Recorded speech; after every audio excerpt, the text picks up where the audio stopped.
প্রিয় ছাত্ররা, চলো আজকে আমরা ব্রঙ্কিয়াল ট্রিটা পড়ে ফেলি। আমরা জানি যে ল্যারিংস এর কন্টিনিউশন হচ্ছে ট্রাকিয়া। ট্রাকিয়াটা শুরু হচ্ছে ক্রিকয়েড কার্টিলেজ অথবা সার্ভাইকাল 6 ভার্টিব্রার লোয়ার মার্জিন থেকে এবং শেষ হয়ে যাচ্ছে থোরাসিক 4 ভার্টিব্রাল লেভেলে। এবং থোরাসিক 4 ভার্টিব্রাল লেভেলে এসে ট্রাকিয়াটা বাইফার্কেট করে রাইট প্রিন্সিপাল ব্রঙ্কাস এবং লেফট প্রিন্সিপাল ব্রঙ্কাস নামে লাংয়ের হাইলাম দিয়ে ঢুকে যাচ্ছে। রাইট প্রিন্সিপাল ব্রঙ্কাসটা রাইট লাংয়ের হাইলাম দিয়ে ঢুকে যাচ্ছে এবং লেফট প্রিন্সিপাল ব্রঙ্কাসটা লেফট লাংয়ের লেফট হাইলাম দিয়ে ঢুকে যাচ্ছে। ঢুকে যাওয়ার পরপরই প্রিন্সিপাল ব্রঙ্কাসটা আবার বাইফার্কেট করে তৈরি করবে সেকেন্ডারি ব্রঙ্কাস। রাইট লাংয়ে 3টা লোব, সো প্রথমে প্রিন্সিপাল ব্রঙ্কাসটা ঢুকে বাইফার্কেট করে 2টা ব্রঙ্কাস তৈরি করবে, 2টা সেকেন্ডারি ব্রঙ্কাস তৈরি করবে এবং এই প্রথম যে সেকেন্ডারি ব্রঙ্কাসটা তৈরি হলো সেখান থেকে আবার আরেকটা ব্রাঞ্চিং হয়ে আরেকটা সেকেন্ডারি ব্রঙ্কাস তৈরি হবে, কারণ প্রত্যেকটা লাংয়ে যে কয়েকটা লোব সে কয়েকটা সেকেন্ডারি ব্রঙ্কাস থাকবে। তাহলে রাইট লাংয়ে যেহেতু 3টা লোব, এজন্য রাইট লাংয়ে আমরা 3টা এ ধরনের সেকেন্ডারি ব্রঙ্কাস পাচ্ছি। লেফট লাংয়ে 2টা লোব, তাহলে লেফট লাংয়ে আমরা 2টা সেকেন্ডারি ব্রঙ্কাস পাবো। এই সেকেন্ডারি ব্রঙ্কাস গুলো আবার বাইফার্কেট করবে। বাইফার্কেট করলে তখন এদেরকে আমরা বলছি টারশিয়ারি ব্রঙ্কাস। সবসময় একটা জিনিস খেয়াল করবে যে ব্রঙ্কাস গুলো কিন্তু ডিকোটোমাস ম্যানারে বাইফার্কেট করে। তার মানে হচ্ছে 2 ভাগ হয়, একটা থেকে দুই ভাগ। আবার সেটা আবার যখন বাইফার্কেট করবে তখন সে 2টা ভাগেই ভাগ হবে, 2 এর বেশি ভাগ হবে না। এই ম্যানারকে বলা হচ্ছে ডিকোটোমাস ম্যানার। এবং আমরা জানি যে একটা লাংয়ে 10টা পালমোনারি সেগমেন্ট থাকে, এজন্য আমরা প্রত্যেকটা লাংয়ে 10টা টারশিয়ারি ব্রঙ্কাস পাই। রাইট লাংয়ে 10টা টারশিয়ারি ব্রঙ্কাস এবং 10টা টারশিয়ারি ব্রঙ্কাসই আমার 10টা পালমোনারি সেগমেন্টে ঢুকে যাচ্ছে এবং লেফট লাংয়ে সেম 10টা পালমোনারি টারশিয়ারি ব্রঙ্কাস এবং এই 10টা টারশিয়ারি ব্রঙ্কাস 10টা পালমোনারি সেগমেন্টে ঢুকে যে এয়ারটা সাপ্লাই দিবে। এই ফিগারটাতে আমরা আবার দেখি যে ট্রাকিয়াটা এসে থোরাসিক 4 লেভেলে বাইফার্কেট করে রাইট প্রিন্সিপাল ব্রঙ্কাস এবং লেফট প্রিন্সিপাল ব্রঙ্কাস তৈরি করে। রাইট প্রিন্সিপাল অথবা লেফট প্রিন্সিপাল ব্রঙ্কাস গুলো আবার বাইফার্কেট করে, তখন এদেরকে আমরা বলছি সেকেন্ডারি ব্রঙ্কাস। সেকেন্ডারি ব্রঙ্কাস যখন আবার বাইফার্কেট করবে তখন সেটাকে আমরা বলছি টারশিয়ারি ব্রঙ্কাস। টারশিয়ারি ব্রঙ্কাস আবার বাইফার্কেট করে, এভাবে করে টারশিয়ারি ব্রঙ্কাস বাইফার্কেট করতে করতে 16 সাবডিভিশন পর্যন্ত সে বাইফার্কেট হয়, তখন তাকে আমরা বলি টার্মিনাল ব্রঙ্কিউল। ব্রঙ্কাস থেকে ব্রঙ্কিউল হয়ে যায়।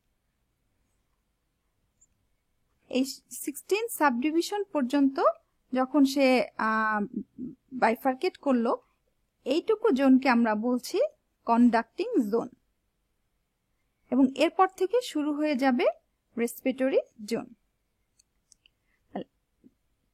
একটা টার্মিনাল ব্রঙ্কিউল যখন আবার বাইফার্কেট করবে, বাইফার্কেট করে তৈরি করবে রেসপিরেটরি ব্রঙ্কিউল। এভাবে করে একটা টার্মিনাল ব্রঙ্কিউল মোট 3 বার বাইফার্কেট করবে, করে মোট 3 বার সে রেসপিরেটরি ব্রঙ্কিউল তৈরি করবে এবং শেষের যে রেসপিরেটরি ব্রঙ্কিউলটা তৈরি হচ্ছে একে আমরা বলছি টার্মিনাল রেসপিরেটরি ব্রঙ্কিউল। আবার এই প্রত্যেকটা respiratory bronchiole, terminal respiratory bronchiole গুলো আবার বাইফার্কেট করবে, একটা থেকে 2টা হবে, তারা সেই ব্রাঞ্চিং গুলো আবার একটা থেকে 2টা হবে, এভাবে করে বাইফার্কেট করতে করতে তারা আরো 3 বার বাইফার্কেট করবে, তখন সেগুলোকে আমরা বলছি অ্যালভিউলার ডাক্ট। এবং অ্যালভিউলার ডাক্ট যখন বাইফার্কেট করে 23তম বার যখন সে ব্রাঞ্চিং হবে তখন তাকে আমরা বলছি অ্যালভিউলার স্যাক। তার মানে ট্রাকিয়া থেকে মোট 23rd সাবডিভিশন হয়। একটা ট্রাকিয়া মোট 23rd বার সে বাইফার্কেট করে করে ব্রাঞ্চিং করে করে সে লাস্ট যে 23rd নাম্বার যে বাইফার্কেশন হয়ে যেটা তৈরি করছে সেটাকে আমরা বলছি অ্যালভিউলি। এভাবে পুরো লাংয়ে অনেকগুলো অ্যালভিউলি তৈরি হয়ে যায়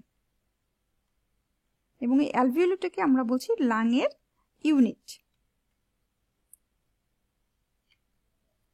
এখন আমরা আসি লাং ইউনিট অথবা পালমোনারি ইউনিট বলতে কি বুঝি।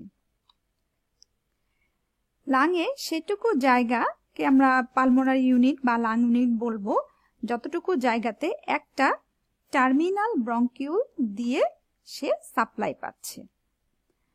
আমরা এই ফিগারটাতে দেখেছিলাম যে রেসপিরেটরি ব্রঙ্কিউল মোট 3 বার বাইফার্কেট করে এবং তার লাস্ট যে বাইফার্কেশন তাকে আমরা বলছি টার্মিনাল রেসপিরেটরি ব্রঙ্কিউল। এবং এই টার্মিনাল রেসপিরেটরি ব্রঙ্কিউল থেকে অ্যালভিউলি পর্যন্ত যতগুলো বাইফার্কেশন হয়ে লাংয়ে যেটুকু অংশকে এয়ার সাপ্লাই দিচ্ছে টোটাল এইটুকু অংশকে আমরা বলি lung unit or pulmonary unit. তাহলে আমরা এখন জেনে নিই যে একটা পালমোনারি ইউনিটে কি কি থাকে। একটা পালমোনারি ইউনিট বা লাং ইউনিটে থাকছে টার্মিনাল রেসপিরেটরি ব্রঙ্কিউল এবং তার পরপর তিনটা সাবডিভিশন হয়ে অ্যালভিউলার ডাক্ট বা অ্যালভিউলার স্যাক, অ্যাট্রিয়া অ্যান্ড অ্যালভিউলি। এইটুকু পুরাটুকুকে আমরা বলছি রেসপিরেটরি লাং ইউনিট অথবা পালমোনারি ইউনিট। এখন আসো ব্রঙ্কো পালমোনারি সেগমেন্ট বলতে আমরা কি বুঝি।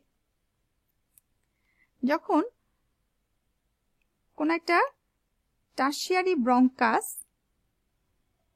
যেটুকু লাং ইউনিট এরিয়াকে সাপ্লাই দিবে সেটুকু এরিয়াকে আমরা বলি ব্রঙ্কো পালমোনারি সেগমেন্ট এবং প্রত্যেকটা লাংয়ের ব্রঙ্কো পালমোনারি সেগমেন্ট সেম, তাদের সংখ্যাটা সেম। আমরা জানি যে রাইট লাংয়ে 10টা ব্রঙ্কো পালমোনারি সেগমেন্ট থাকবে এবং লেফট লাংয়েও 10টা ব্রঙ্কো পালমোনারি সেগমেন্ট থাকে। Thank you.